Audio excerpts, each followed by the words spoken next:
We've long been told that immigration is an economic tonic, fueling growth with an injection of hardworking newcomers.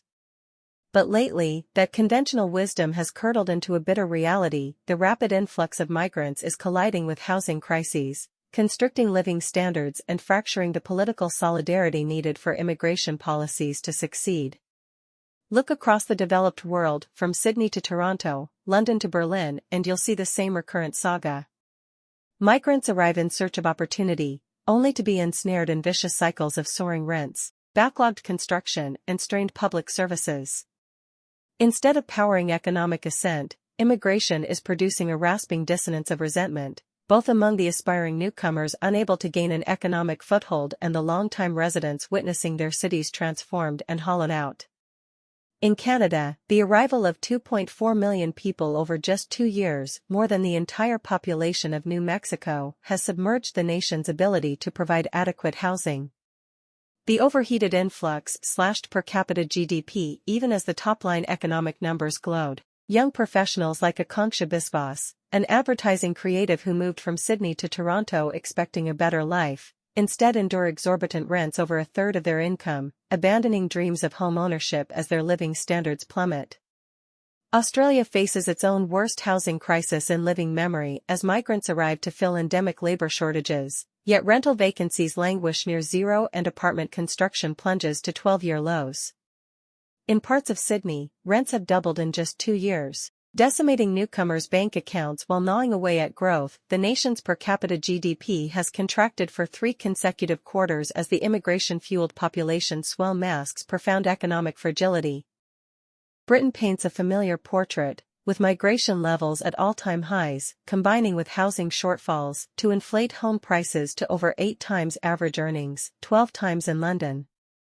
An overheated population influx has turned the country into an economy of mass domestic impoverishment, in the biting words of one think tank, with overall growth rates flattered by immigration but per capita GDP contracting for 6 of the last 7 quarters, leaving living standards in secular decline. The United States, too, is experiencing the paradoxical downsides of immigration-driven growth. A surge of migrants across the southern border has expanded labor supply while fueling furious political crosscurrents. The economy runs hotter, but housing remains gravely unaffordable while immigration shapes up as the defining issue of the 2024 presidential election. What's unfolding is a scorching repudiation of the decades-old consensus that immigration inevitably turbocharges economic vitality. In practice, it's clear there are hard limits. Immigration without commensurate housing expansions doesn't elevate living standards, it depresses them, as rising populations strain brittle real estate markets and primitive public infrastructure. Those strains generate seething resentments that autocatalytically consume the political will needed to enable continued robust immigration policies. Young voters in Britain are abandoning the Conservative government in droves over housing woes, with one populist party even advocating its zero immigration agenda. Justin Trudeau's government has been forced to slash Canada's immigration targets amid backlash over cramped cities and crowded services. This vicious cycle imperils the developed world's ability to counter demographic decline and sustain vibrant economic expansion, but it's a self-inflicted injury. Inadequate housing policies have calcified real estate inelasticity, ossifying urban dynamism and sabotaging the economic promise of immigrant influxes.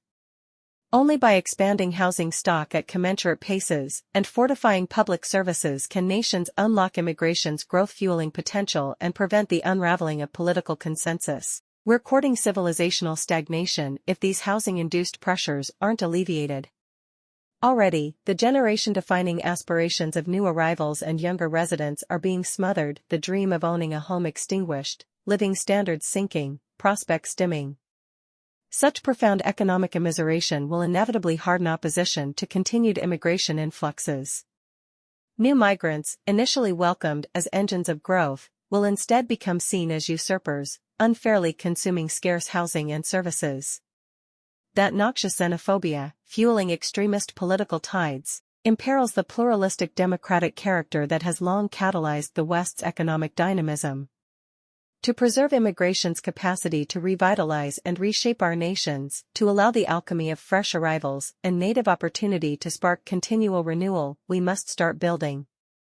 Build homes, build infrastructure, build a modern civic fabric sturdy enough to accommodate population changes while elevating living standards for all. Failure to do so courts not just economic torpor, but societal dissolution. The great immigrant acceleration of the 2020s is colliding with calcified housing markets and public services, squeezing opportunity from the middle class and straining social cohesion. We find ourselves at a civilizational crossroads, whether to open our arms and elevate our horizons to fully capture immigration's gifts, or hunker in fearful myopia, squandering future prosperity by insisting the roof cannot be raised.